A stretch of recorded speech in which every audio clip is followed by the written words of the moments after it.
To madalla yanzu lokaci da za a gyara zama domin a saurari labaran duniya.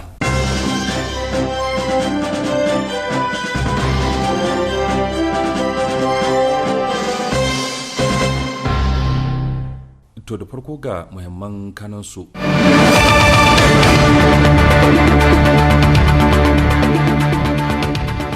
Shugaba Tinubu na taron Najeriya yana cikin damuwa matuƙa dangane da halin da ake ciki a ƙasar Gabon. Rasha ta yi fatali da daftarin kudurin da ke neman tsawaita takunkumi a kan ƙasar Mali a zaman kwamitin tsaron Majalisar Ɗinkin Duniya. Gwamnatin Burkina Faso ta amince da tura sojoji zuwa jamhuriyar Nijar. Yanzu kuma ga labaran da ke. Shugaban taron Najeriya Bola Ahmed Tinubu ya ce yana cikin damuwa matuƙa dangane da sabon juyin mulki da aka yi a ƙasar Gabon. Ƙasar dai ita ce ta bayan nan wadda ta fuskanci juyin mulki a nahiyar Afirka.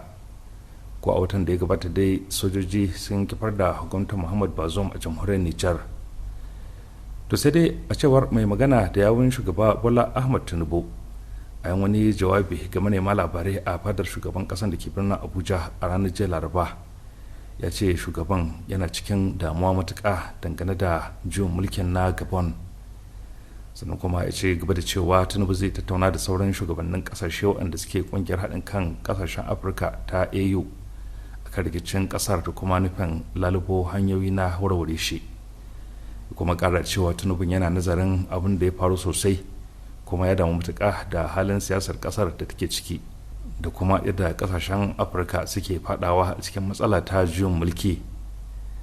Tinubu mutum ne da ya yi amanna da kare mulkin demokuraɗiyya a cewar mai magana da yawan nasa, saboda imanin cewa mulki ya kamata ne ya zama a hannun jama'a ba a hannun masu ƙarfin bindiga ba a cewarsa. Ƙasar Gabon dai tana da arzikin ma'adanai masu tarin yawa, kuma ita ce ƙasa ta biyar a bangaren arzikin ɗanyen man fetur a nahiyar Afirka. Kusa rabin arzikin ƙasar dai daga man fetur ke zuwa, sannan kuma shine kusan kaso 80 cikin 100 na kayayyakin da take fitarwa zuwa ƙasashen ƙetare. Jaridar Burkina 24 ta ƙasar Burkina Faso ta bayar da wani rahoto da ke cewa majalisar ministocin ƙasar ta amince da ƙudurin tura sojoji zuwa jamhuriyar Nijar. Jaridar ta ce majalisar ta amince da wani ƙudurin doka wanda zai ba da damar aikewa da sojoji na Burkina Faso zuwa jamhuriyar Nijar, kuma wani matakin ya daidai da dabarun ƙasar. A nasa bangaren ministan tsaro na Burkina Faso ya nuna cewa tura sojojin zuwa jamhuriyar Nijar zai ba da damar ƙarfafa yaƙi da ta'addanci, kuma tsaron jamhuriyar Nijar yana da muhimmanci ga tsaron Burkina Faso.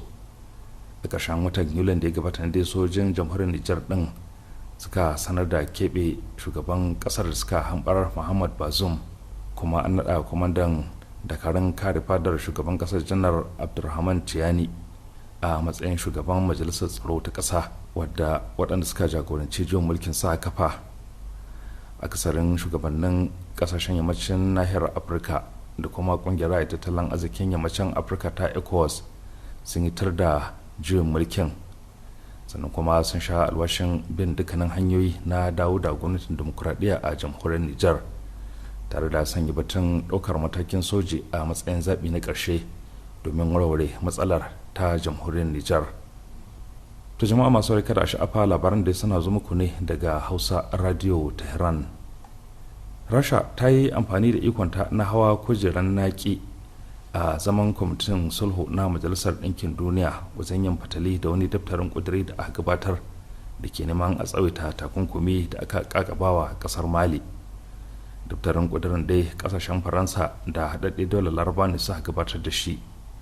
Rasha ta bayyana ƙin amincewa da wannan daftarin ƙudiri a zaman kwamitin sulhu na Majalisar Ɗinkin Duniya, wanda ke nufin tsawaita takunkumin da aka ƙaƙabawa ƙasar ta Mali daga ranar 31 ga watan Agusta har zuwa 31 ga watan Agustan shekara ta 2024 mai kamawa. Ta haka ne kuma Rasha ta yi amfani da haƙƙinta na hawa kujeran naƙi wajen ƙin amincewa da wannan daftarin ƙudiri na haɗaɗɗiyar daular Larabawa da kuma ƙasar Faransa, yayin da gwamnatin ƙasar China ta ɗauki matakin ƙauracewa kaɗa ƙuri'a sauran mambobin kwamitin tsaron na majalisar ɗinkin duniya kuwa sun amince da shi. Dangane da wannan batu, rasha ta shirya wani daftarin kudurin na daban. Daftarin kudurin na rasha dai ya ba da shawarar rusa kungiyar kwararru na kwamitin da suka kafa takunkumin a nan take. Takunkuman da aka kakaba wa kasar ta mali dai sun hada da rike kaddarorin kasar da kuma hana yin tafiye-tafiye akan kwamandojin da suka jagoranci juyin mulki zuwa wasu kasashe, sannan kuma hakan a cewar rasha yana kawo cikas wajen aiwatar da yarjejeniyar zaman lafiya da aka rataba hannu akan ta shekara ta 2015.